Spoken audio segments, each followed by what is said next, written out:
Part 1. You will hear a woman phoning a company that converts old photographs to digital format. First, you have some time to look at questions 1 to 3.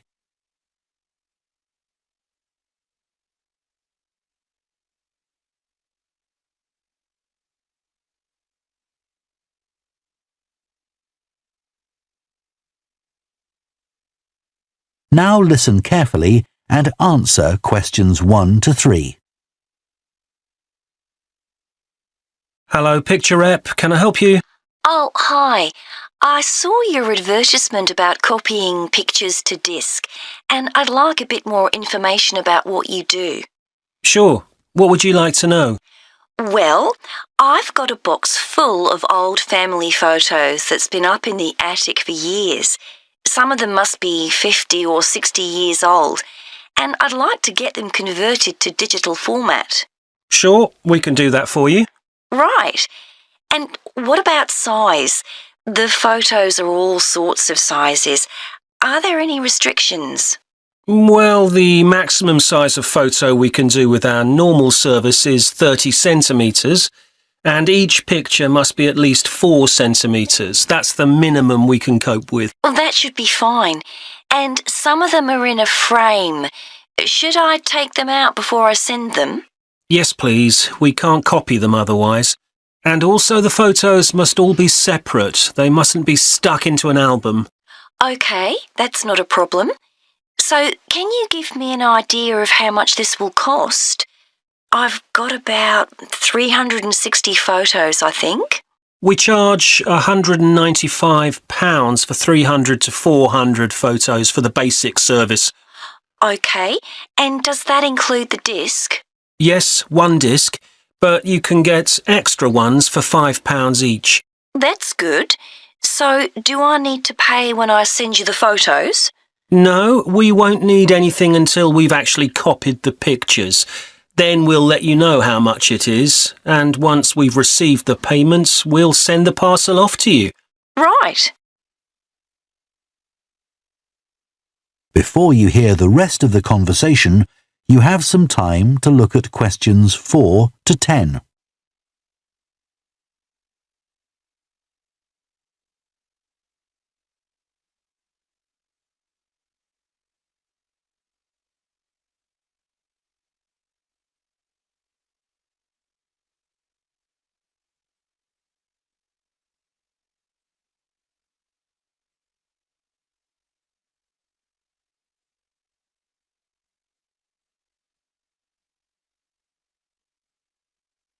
Now listen and answer questions 4 to 10.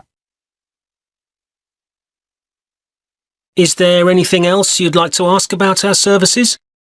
Yes, I've roughly sorted out the photos into groups, according to what they're about. So, can you keep them in those groups when you copy them? Sure, we'll save each group in a different folder on the disk, and if you like, you can suggest a name for each folder. So, I could have one called Grandparents, for instance. Exactly. And do you do anything besides scan the photos? Like, can you make any improvements? Yes, in the standard service, each photo is checked, and we can sometimes touch up the colour a bit or improve the contrast. That can make a big difference. OK, and some of the photos are actually quite fragile. They won't get damaged in the process, will they? No, if any look particularly fragile, we'd do them by hand. We do realise how precious these old photos can be. Sure. And another thing is we can make changes to a photo if you want. So if you want to remove an object from a photo or maybe alter the background, we can do that. Really? I might be interested in that. I'll have a look through the photos and see. Oh, and talking of fixing photos, I've got a few that aren't properly in focus. Can you do anything to make that better? No, I'm afraid that's one thing we can't do. OK. Any other information I can give you? How long will it all take? We aim to get the copying done in 10 days. Fine. Right, well, I'll get the photos packed up in a box and post them off to you. Right. If you've got a strong cardboard box, that's best. We've found that plastic ones sometimes break in the post. OK. Right, thanks for your help. Bye. Bye. That is the end of part 1. You now have half a minute to check your answers to part 1.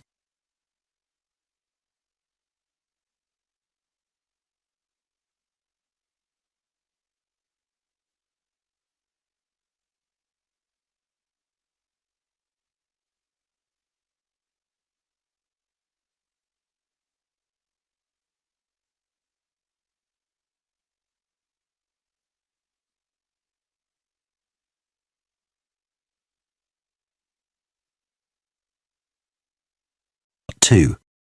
You will hear a head teacher talking to parents of pupils about changes at the school. First, you have some time to look at questions 11 to 15.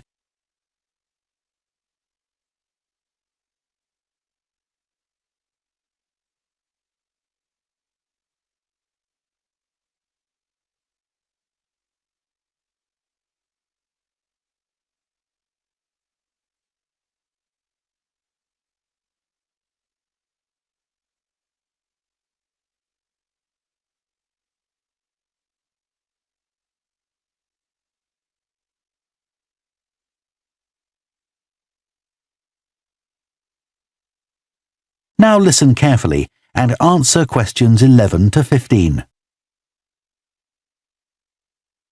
Good morning, and thank you for coming here today. I'd like to bring you up to date with changes in the school that will affect your children. As you know, the school buildings date from various times, some from the 1970s, some from the last 5 years, and of course, Dartfield House is over a century old. It was commissioned by a businessman, Neville Richards, and intended as his family home, but he died before it was completed. His heir chose to sell it to the local council, who turned it into offices. A later plan to convert it into a tourist information centre didn't come about through lack of money, and instead it formed the nucleus of this school when it opened 40 years ago. The school has grown as the local population has increased, and I can now give you some news about the lower school site, which is separated from the main site by a road. Planning permission has been granted for development of both sites. The lower school will move to new buildings that will be constructed on the main site. Developers will construct houses on the existing lower school site. Work on the new school buildings should start within the next few months. A more imminent change concerns the catering facilities and the canteen. The canteen is always very busy throughout the lunch period. In fact, it's often full to capacity because a lot of our pupils like the food that's on offer there. But there's only one serving point, so most pupils have to wait a considerable time to be served. This is obviously unsatisfactory, as they may have hardly finished their lunch before afternoon lessons start. So, we've had a new food hall built, and this will come into use next week.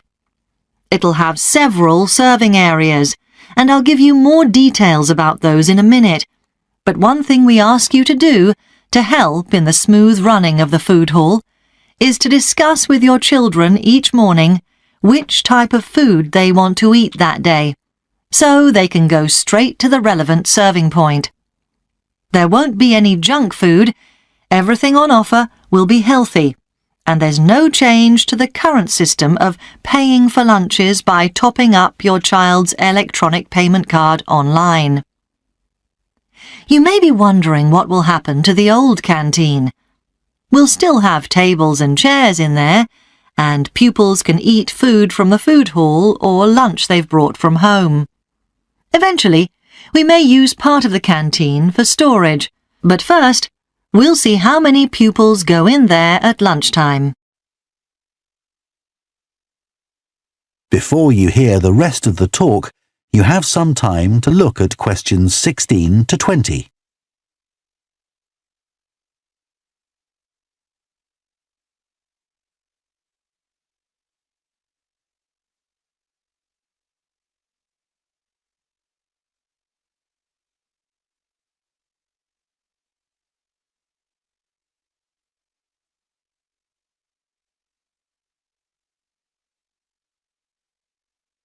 Now listen and answer questions 16 to 20. OK, back to the serving points in the food hall, which will all have side dishes, desserts and drinks on sale, as well as main courses. One serving point we call World Adventures. This will serve a different country's cuisine each day. Maybe Chinese one day and Lebanese the next. The menus will be planned for a week at a time, so pupils will know what's going to be available the whole of that week. Street life is also international, with food from 3 particular cultures. We'll ask pupils to make suggestions, so perhaps sometimes there'll be food from Thailand, Ethiopia and Mexico, and then one of them will be replaced by Jamaican food for a week or 2. The Speedy Italian serving point will cater particularly for the many pupils who don't eat meat or fish. They can be sure that all the food served there is suitable for them. There'll be plenty of variety, so they shouldn't get bored with the food. OK, that's all on the new food hall. Now, after-school lessons. These are very popular with pupils, particularly swimming. In fact, there's a waiting list for lessons. Cycling is another favourite, and I'm delighted that dozens of pupils make use of the chance to learn to ride in off-road conditions. It means that more and more cycle to and from school every day. As you know, we have a well-equipped performance centre, and we're going to start drama classes in there too. Pupils will be able to join in just for fun, or work up to taking part in a play. We hope to put on at least one a year. We already teach a number of pupils to use the sound and lighting systems in the centre, and a former pupil has given a magnificent grand piano to the school, so a few pupils will be able to learn at the school instead of going to the local college, as many of them do at the moment. That is the end of Part 2. You now have half a minute to check your answers to Part 2.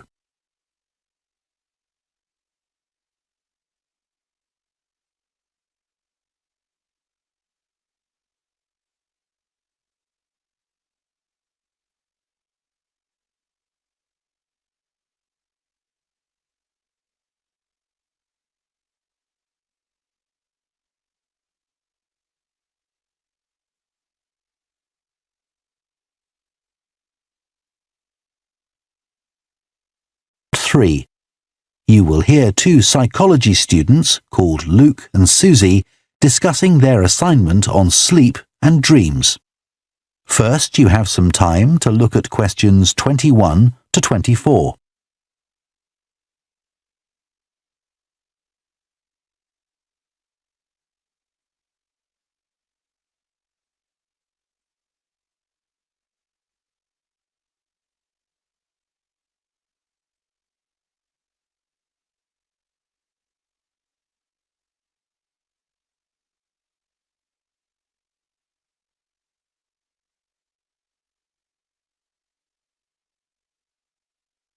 Now listen carefully and answer questions 21 to 24.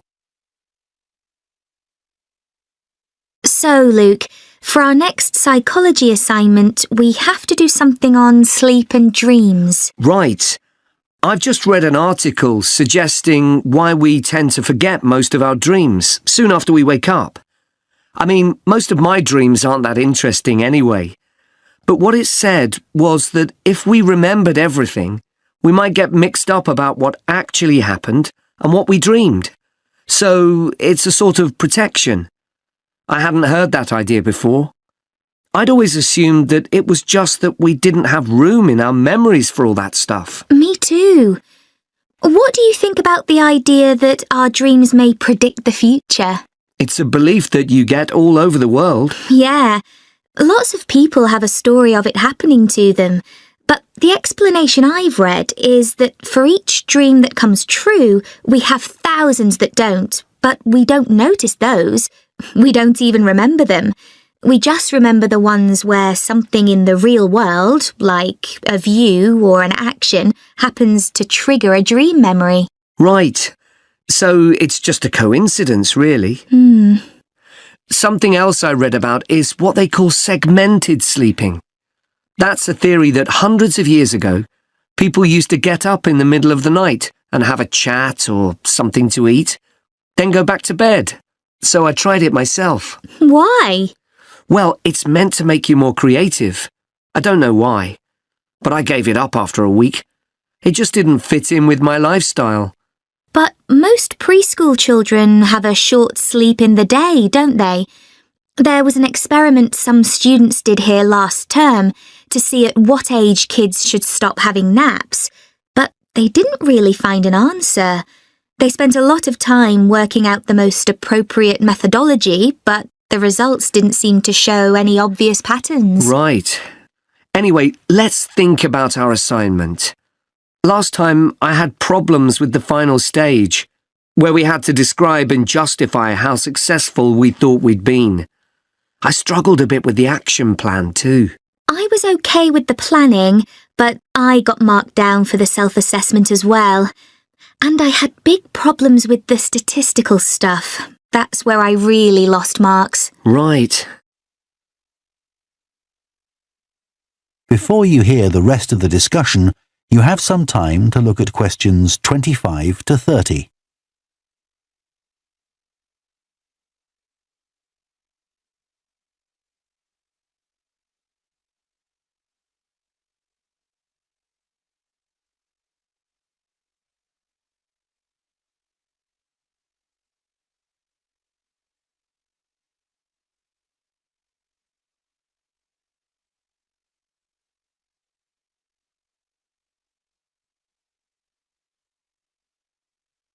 Now listen and answer questions 25 to 30.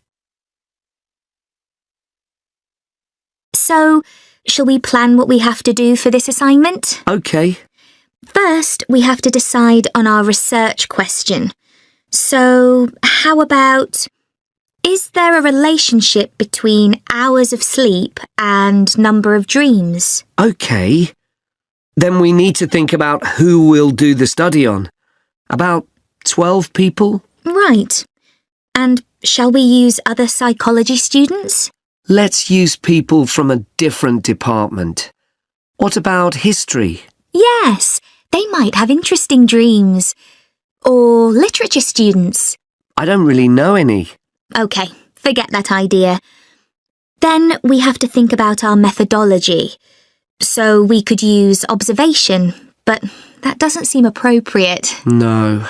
It needs to be self-reporting, I think.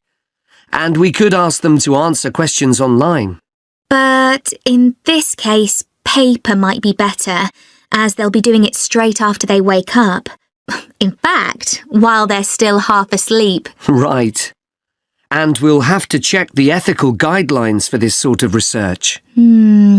Because our experiment involves humans, so there are special regulations. Yes. I had a look at those for another assignment I did. There's a whole section on risk assessment, and another section on making sure they aren't put under any unnecessary stress. Let's hope they don't have any bad dreams. Yeah. Then, when we've collected all our data, we have to analyse it and calculate the correlation between our two variables. That's time sleeping and number of dreams. And then present our results visually in a graph. Right, and the final thing is to think about our research and evaluate it. So that seems quite straightforward. Yeah. So now let's get started. That is the end of part 3. You now have half a minute to check your answers to part 3.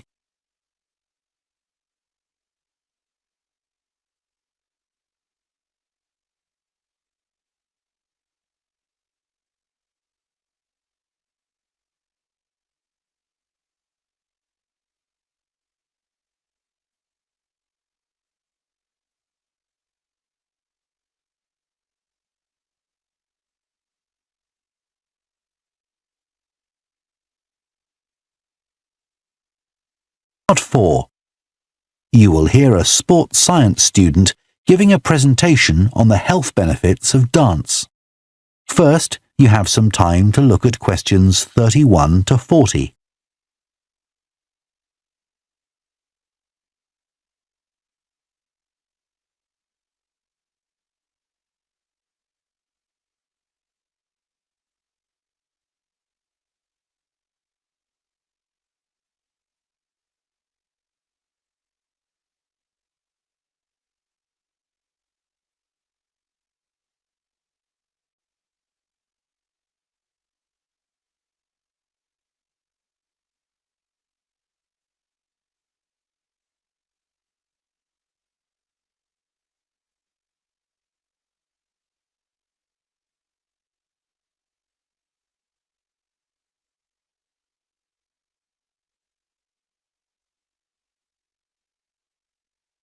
Now listen carefully and answer questions 31 to 40. Dancing is something that humans do when they want to have a good time. It's a universal response to music found in all cultures. But what's only been discovered recently is that dancing not only makes us feel good, it's also extremely good for our health. Dancing, like other forms of exercise, releases hormones, such as dopamine, which make us feel relaxed and happy. And it also reduces feelings of stress or anxiety. Dancing is also a sociable activity, which is another reason it makes us feel good. One study compared people's enjoyment of dancing at home in front of a video with dancing in a group in a studio. The people dancing in a group reported feeling happier, whereas those dancing alone did not. In another experiment, university researchers at York and Sheffield took a group of students and sent each of them into a lab where music was played for 5 minutes. Each had to choose from 3 options: to sit and listen quietly to the music, to cycle on an exercise bike while they listened, or to get up and dance. All were given cognitive tasks to perform before and after. The result showed that those who chose to dance showed much more creativity when doing problem-solving tasks. Dr. Lovett at the University of Hertfordshire believes dance could be a very useful way to help people suffering from mental health problems. He thinks dance should be prescribed as therapy to help people overcome issues such as depression.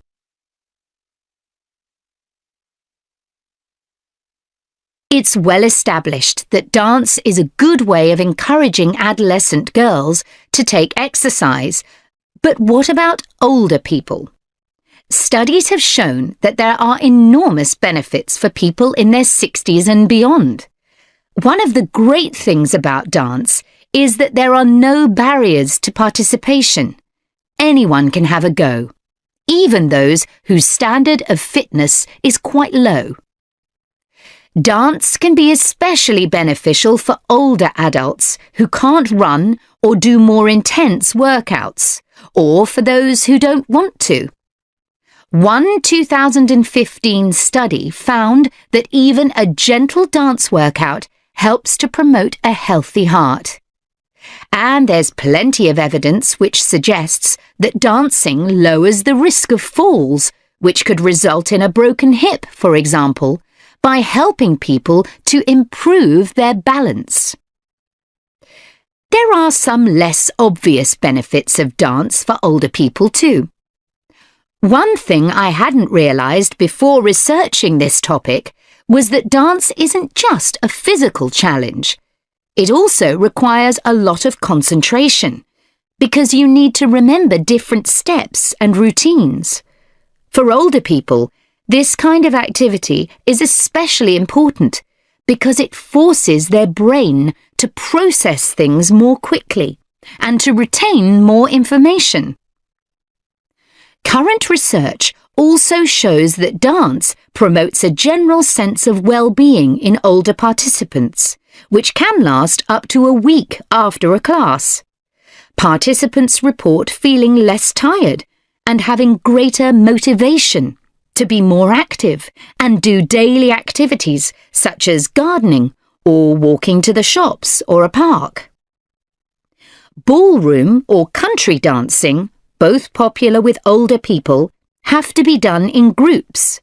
They require collaboration and often involve touching a dance partner, all of which encourages interaction on the dance floor.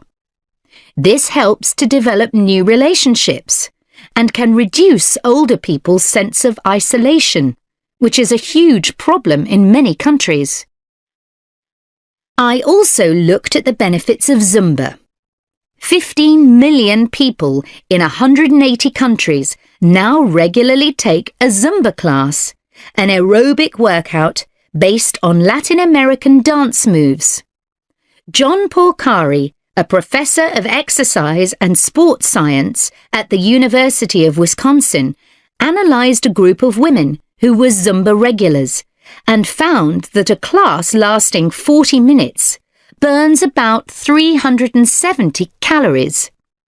This is similar to moderately intense exercises like step aerobics or kickboxing. A study in the American Journal of Health Behaviour showed that when women with obesity did Zumba 3 times a week for 16 weeks, they lost an average of 1.2 kilos and lowered their percentage of body fat by 1%. More importantly, the women enjoyed the class so much that they made it a habit and continued to attend classes at least once a week. Very unusual for an aerobic exercise program. Dance is never going to compete with high-intensity workouts when it comes to physical fitness gains, but its popularity is likely to keep on rising because it's such a fun way to keep fit. That is the end of Part 4. You now have 1 minute to check your answers to Part 4.